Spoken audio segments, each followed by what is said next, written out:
En fait, les gens, ils confondent surtout quelque chose pour moi que je trouve super aberrant, c'est que on écoute des gens qui ont fait, et pas l'inverse, tu vois. Et tu vois sur Paris, t'as École 42, tu vois, de Xavier Niel, ou des meet-up de start-up de machin, et on se rend compte, enfin moi je le vois quand je vais sur Paris, j'ai un pote qui va, mais cette fois donner des cours dans ce genre de trucs, mais les mecs ils passent leur temps à se branler le cerveau, ils n'exécutent absolument pas.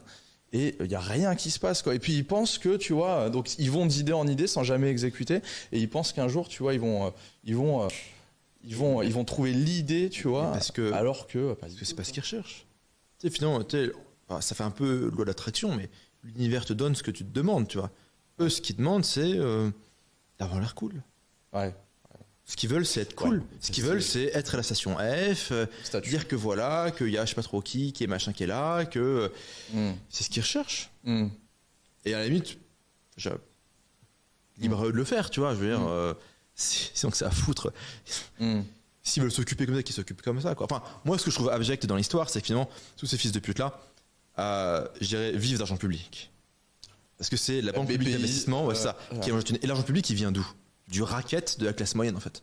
Les très riches, ils payent pas, si tu veux. Ceux qui se font empaler, c'est la classe moyenne. Les très